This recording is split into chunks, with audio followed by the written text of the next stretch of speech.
Good morning mga ka-LPG. Again, this is Marion of MS LPG Shop. Nandito po tayo ngayon sa loob ng store. Meron tayong customer na bumili ng kanyang 2.7 na Petron Gasol. So, ano bang problema nitong Petron Gasol niya? Actually, wala namang problema yung tangke. Dito lang sa burner, medyo mahina yung lumalabas na apoy dito sa burner kahit na marami pang laman yung tangke ni Madam. So ito, samahan niyo ako at ituturo ko sa inyo kung paano ba natin na ayusin itong burner ni Madam dahil medyo mahina yung apoy na lumalabas sa kanyang burner. So tingin ko rito, marumi yung kanyang burner. So kailangan natin siyang linisan para lumakas yung apoy na lalabas dito sa burner niya. So tara at samahan niyo ako. Linisan natin itong burner ni Madam. Ito lang yung nakikita kong diferensya nito kasi marami pang naman yung tangke. Ang problema, mahina yung lumalabas na apoy kakakulay pula. So tara, medyo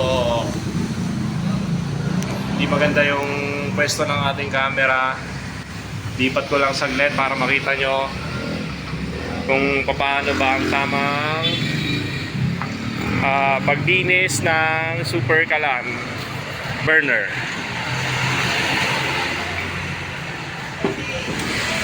Okay.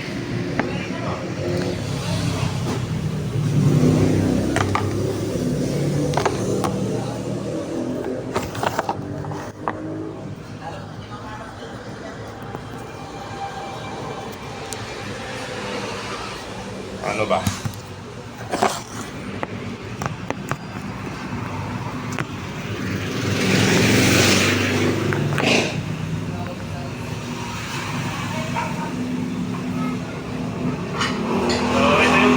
Madam. So, subukan natin yung makakaya natin kung anong magagawa natin dito. Kung maayos ba natin siya o hindi. Anyway, papakita ko muna sa inyo yung apoy niya. So, kakabit ko ulit. Kapit natin ulit. Then, tsaka natin i-testing. So, ayun.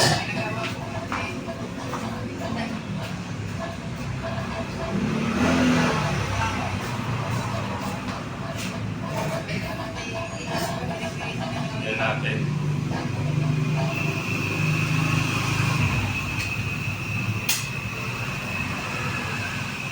So, ayun.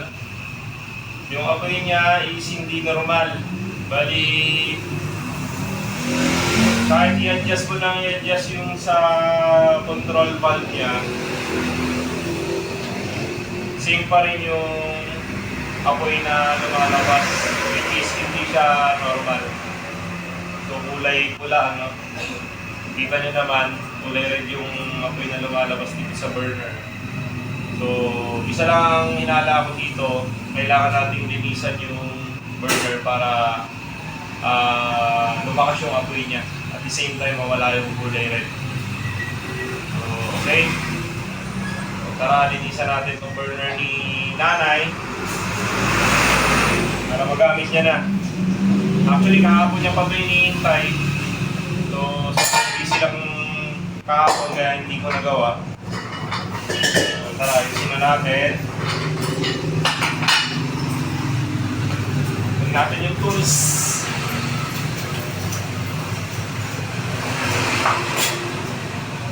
Ayan, sa mga suki natin dyan, sa mga gustong mag-switch ng kanilang brand, available po dito sa store natin, Petron Gasol and Fiesta Gas.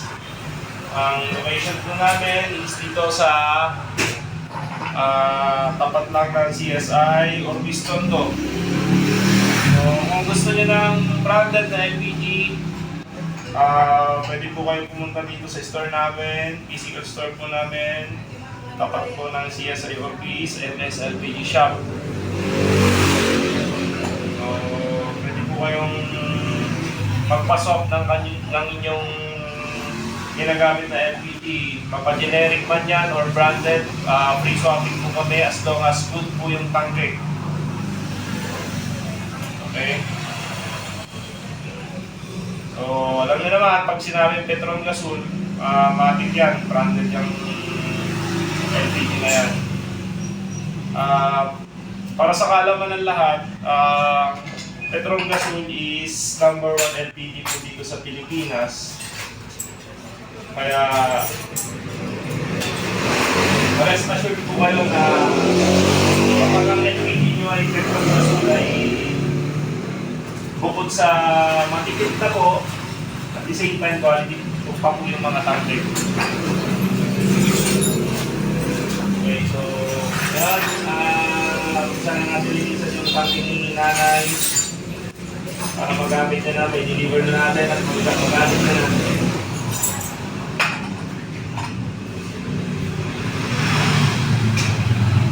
So, ito, tinanggal ko na po yung ano niya, yung burner niya dun sa tangke.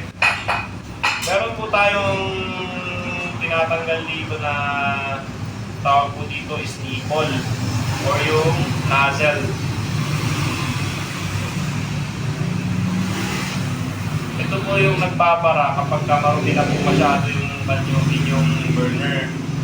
So kailangan po, every time na titigil po kayo ng tangke o magpaparefill po kayo ng inyong tangke, lalo na pagka super kalan, kailangan pinapalinisan po ninyo yung nipple or yung nozzle.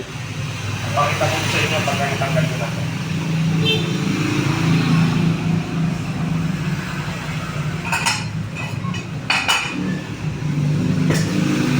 Kapit na po siya, kasi tayo mahirapan tanggalin yung nipple.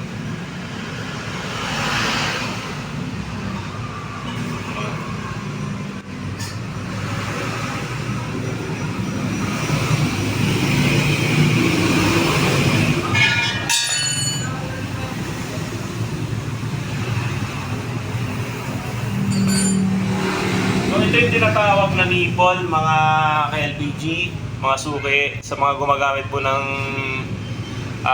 super kalan. So ito po yung nililinisan dyan once na mahina na po yung lumalabas na apoy dun sa inyong super kalan. Ito po. Ang tawag po dyan is nipple. Baka iba po yung nasa isip nyo nipple na sinasabi ko Ito po ang tawag yan, nipple or nozzle ng super kalan. Okay. So ito, once na nagbara to, kasi meron pong butas dyan na napakaliit, dyan po lumalabas yung gas na binubugan dun sa super kalan. So kapag nagbara yan, matik po yan, mahina yung lalabas na apoy or hindi po siya hindi po lalabas yung gas dyan para mag-switch po yung burner ninyo. So ito yung tinanggal natin para linisan. So tara, linisan na natin.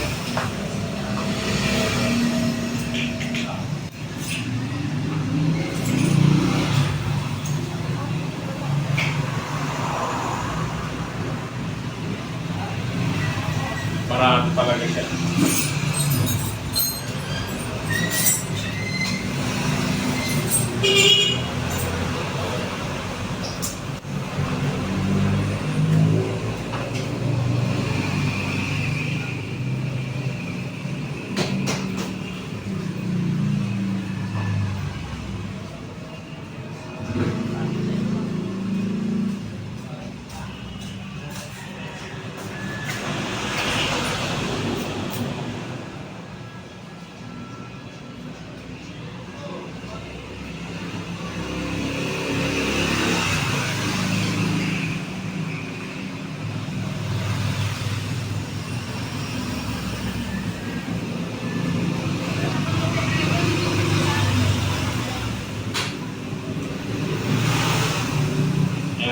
Kailangan sundutin lang natin ito ng kung meron po kayong steel brush, yan, pwede po natin sundutin yung yung pinakamaliit na butas dito sa nipple para matanggal po yung bara. So pagkainin po natin yung sinundot, wala akong talaga lalabas na gas dyan.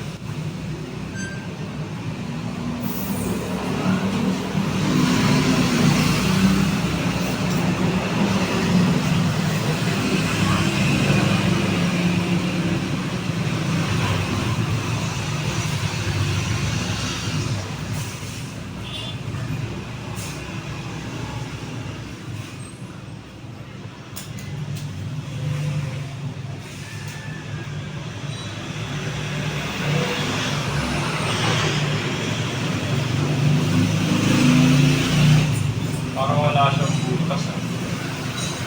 Ayun.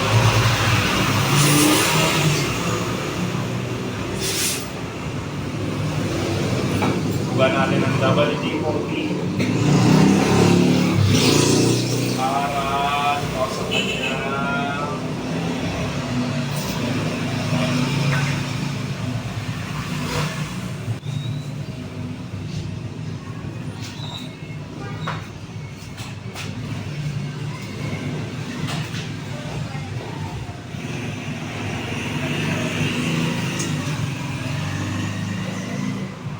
Ayan, nalinisan na natin yung nipple or yung nozzle. So, kapit na natin ulit para matesting natin kung may pagbabago ba dun sa apoy niya. Ulitin ko sa mga gumagamit po ng super galan dyan. Fake cleaning po kami. Pagka dito po may bibili sa store po namin. Fake cleaning po. Dali nyo lang po yung burner ninyo. Ma-check na namin kung barado po ba.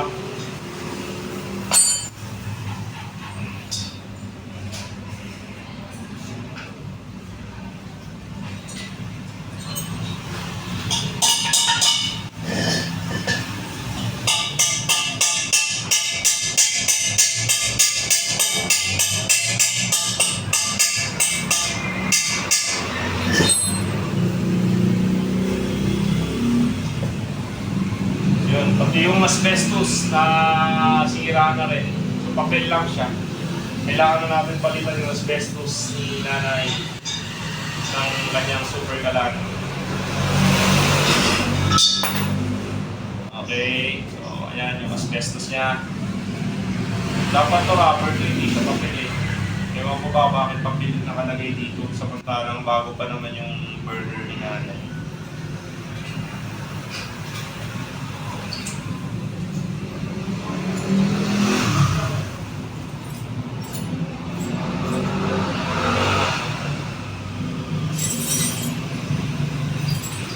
Palitan na natin ng asbestos yung super galan ni nanay. O, ayan. Okay lang yung nakalagay.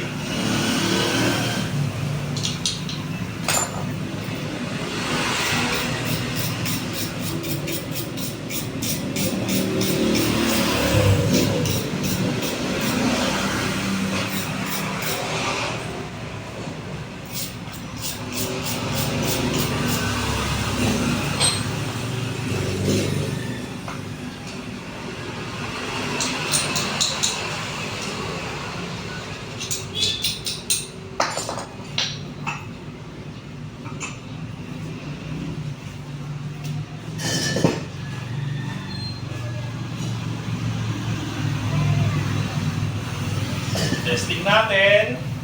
Balik natin yung kanyang ipon.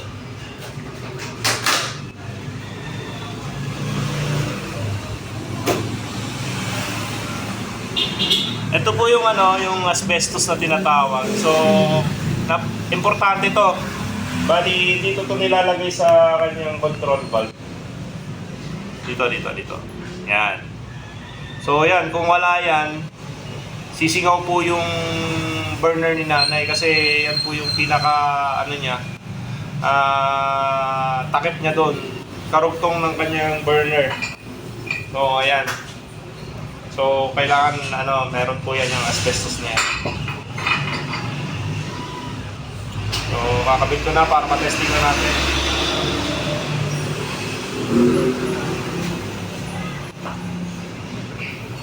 na mag-flat.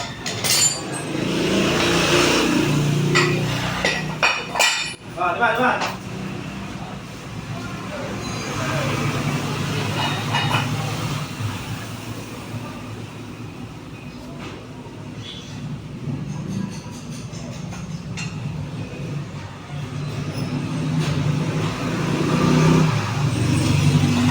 Ulitin ko sa mga gumagamit ng super kalan dyan, kung gusto nyo pong magpa-refill dito sa amin, biginin po kami ng inyong mga super kalan. Para nakasigurado po kayo na safe gamitin po ang inyong mga super kalan, dali nyo na rin po yung burner para mag-check po ng inyong mga pagbibilan. Ano po dito sa amin, required po kami na check po ang inyong burner ng inyong super kalan bago po namin ibigay sa inyo.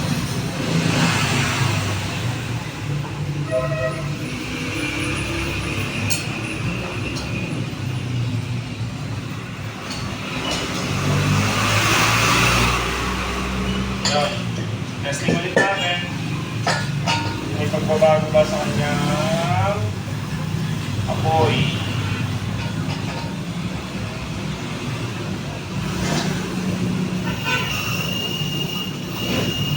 Ayun, medyo lumakas yung kanyang pressure.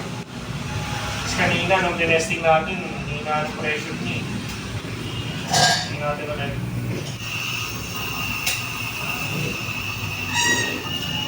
Yun, lumakas.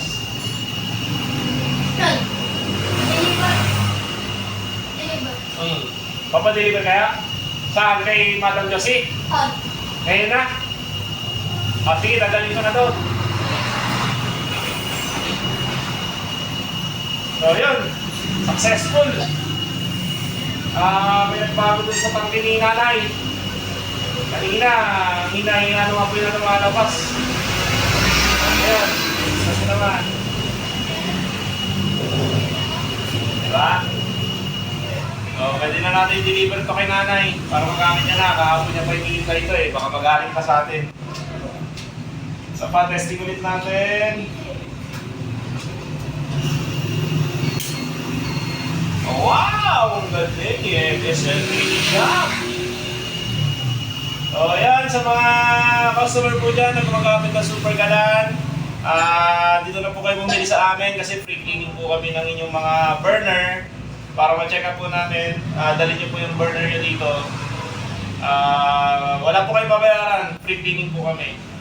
So, ito, ang available po sa amin, itong gasolista na petrol 2.7. Meron din po kami Fiesta gas. So, magkano po ang refill nito? Bali ang refill po nito is 290 pesos. Meron na po kayong magandang tangke ng petrol gasol. Pero dapat ganito din po yung tangke ninyo. Pag 2.7. O ayan, bali, inisin naman natin sa ibabaw para matanggal yung kanyang dumi. Sa mga gumagamit po ng super kalan, every time po na nagamitin niyo po yung burner, pagtapos po ninyong gamitin, punasan niyo po yung sa ibabaw kasi minsan may natatapon po diyang mantika or yung sa sinaing, pag umaapaw po yung sa sinaing, pag natapon po dito sa ibabaw ng burner, pupunta po yun dun sa may tinanggal po natin kanina, yung nozzle or yung nipple na tinatawag sa burner. So, pagka napunta po yung dumi doon, magbabara po ulit yan. Ayan, so kailangan punasan po yung sa ibabaw para at least ma-prevent po natin yung pagbabara ng inyong super kalan. Okay na po siya. Bali, linisan lang natin sa ibabaw para ma-deliver na natin kay nanay.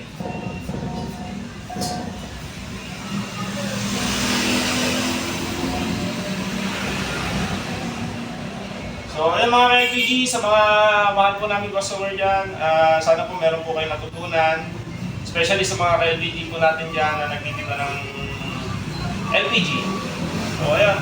Meron naman po ang paglinis ng super kalan Sana po meron po kayo natutunan. Hanggang dito na lamang po, hanggang sa muli po, magbibigay-update na lang po kami ulit sa inyo, pagdating sa LPG. I think increase this coming December, so hindi pa po namin alam kung magkano po yung increase. Wala po pong binibigay sa aming amount. So, pagka na-update po kami ng aming mga supplier, i-update po namin kayo kaagad para aware po kayo kung magkano po yung itataas sa LPG. So, hanggang dito na lamang po. Muli si FS LPG Shop po. Maraming salamat po at mag-iingat po kayong lahat. Bye-bye.